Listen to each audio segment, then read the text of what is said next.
In 1804, Julian Eymard, the father of Peter Julian, left his native town Voissance shortly after his marriage to Madeleine Pellours.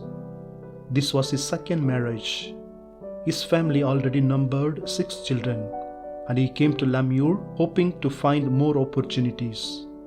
He made his home at number 69 in the Bruy Street, and being a skillful and hard worker, he opened a cutlery and knife grinding business, thereby finding his place among the craftsmen of the town. It is here that Peter Julian was born about 11 a.m. on Friday 4th, 1811. It was a Monday market day, and the news of his birth would have spread quickly through the town. Peter Julian was the 10th and the last child of Julian Eymard, the 4th from his second wife. St. Peter Julian Eymard was born in a bedroom on the ground floor of a 3-story house, which is now owned by the Blessed Sacrament Congregation and is preserved as a place of memory.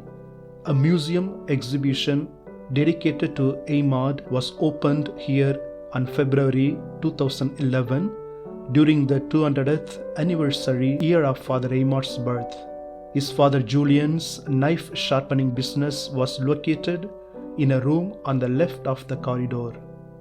As we enter, we find the exhibition of various publications and writings on St. Peter Julian Eymard. We find them in various languages aimed at different groups of readers. They are simply the samples of a rich knowledge on our founder on the realm of theology, philosophy, spirituality, and history. On the other side, we have the exposition of the life of Father Eymard in historical template.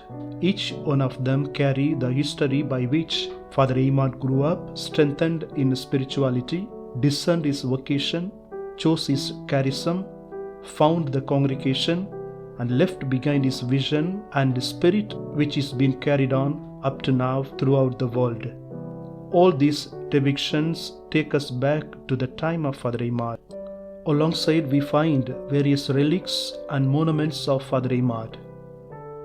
The rosary that he had always with him, the last telegram that Father Eymard sent, thorned pennants that he hung in his vestment, snuff box that bore a fragrance, a blessed cross that was on the bed, the Gospel of John that Father Eymard carried always, the breviary of Father Eymard, the cross hung in his room, the prayer format of exorcism, the teacup that Father Eymard used, Novum Jesu Christi, which contains autograph of Father Eymard, the small scissor and knife, his lunette with its pouch, olden writing pen which was authenticated by Tenier, the statue of Our Lady of La Salette, the stole that he used, a relic of Ex Eusebius, which means a bone part of Father Eymard. Another interesting thing that we find here is the genealogical tree of Father Eymard. From Father Eymard to the 4 paternal and maternal generations, and their names are well depicted here. Peter Julian is the first name, and Eymard is the family name or surname. The name Eymard has its Germanic origin.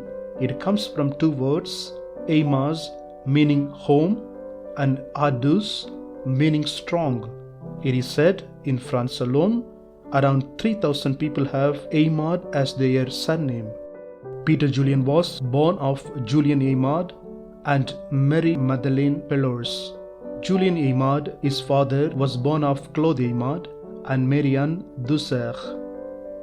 Claude Eymard was born of Claude Eymard, the same name, and Louis Faure. Claude Eymard was born of Noé Eymard and Marie Guinard. Peter Julian's paternal grandmother Marianne was born of John Baptiste de Serres and Marianne Roche. John Baptiste was born of Claude de Serres and Louise Gardant. To the maternal side of Peter Julien, his mother Mary Magdalene Pellours was born of Jean-Pierre Pellours and Marie Eustache. Jean-Pierre Pellours was born of John Pellours and Jean-Marie Cour. Jean Pellours was born of Pierre Pellours and Jean Kay. Jean-Marie Cour was born of Michel Cour and Claudine Delhore. Marie Eustache, the maternal grandmother of Peter Julien, was born of André Eustache and Marianne Augiard. André Eustache was born of Jean-Blaise Eustache and Thérèse Vinatier. Marianne Augiard was born of Jean Augiard and Marie Sarret. It is this rich tradition that built and nurtured our holy founder, St. Peter Julien Eymard. This house continues to nourish those who come to visit this museum with the riches of Father Eymard's tradition and his spirituality.